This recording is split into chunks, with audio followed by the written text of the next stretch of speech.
गुंडगिरी करणाऱ्या लोकांची बाजू घेत आहेत आणि कुणाल कामराला सांगतायत एकनाथ शिंदेची माफी मागा, ही दडपशाही आहे।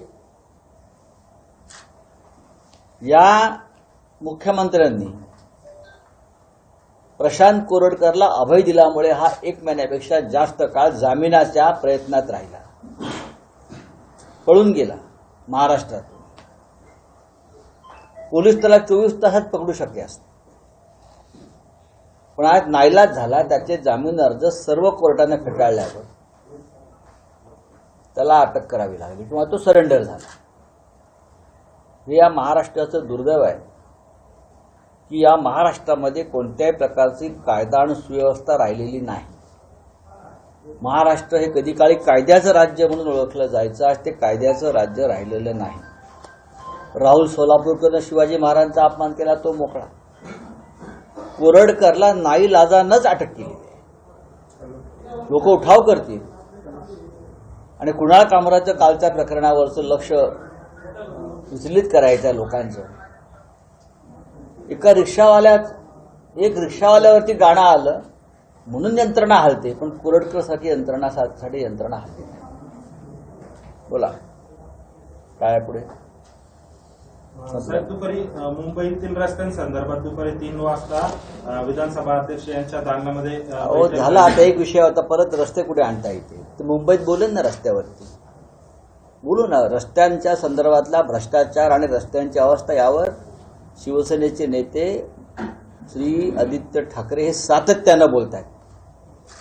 रस्त्याच्या कामात कसा भ्रष्टाचार झालेला आहे आणि मुंबईची कशी अवस्था या लोकांनी केली आहे याच्यावर आदित्य ठाकरेच उत्तम प्रकारे सांगू शकतात। आदित्य ठाकरे ज्यावेळी उपमुख्यमंत्री एकनाथ शिंदे आले या बैठकीच्या दरम्यान, तेव्हा आदित्य ठाकरेंना बघितल्यानंतर ते काही कारण देऊन पुन्हा गेले आणि बैठकीला उशिरा पोहोचले।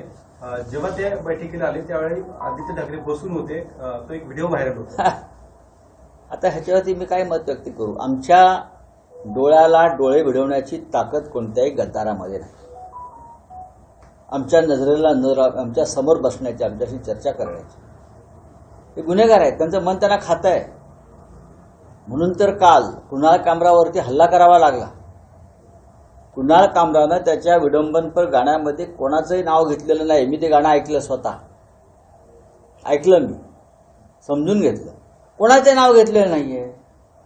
पण मन खाते आहे की कुणाल कामरा जो सांगतोय तो गद्दार, ते गद्दार आम्हीच आहोत हे त्यांना वाटतंय आणि त्यातून हे सगळे हल्ले वगैरे होत आहेत।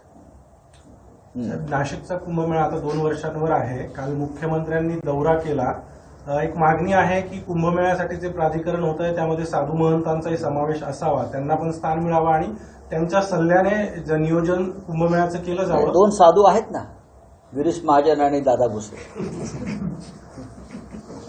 2 महान साधू आहेत की इथे, तेच करणार ना सगळं। बाकी सगळे त्यांचे जे लोक आहेत, आमदार खासदार वगैरे त्यांच्या पक्षाचे, ते साधूच आहेत। प्रयागराजचा इतका मोठा कुंभ त्यानेच केलाय, बाकी कोणाचं काही योगदानच नाही। प्राधिकरण स्थापन केलं, प्राधिकरणाला अमर्याद अधिकार दिलेत।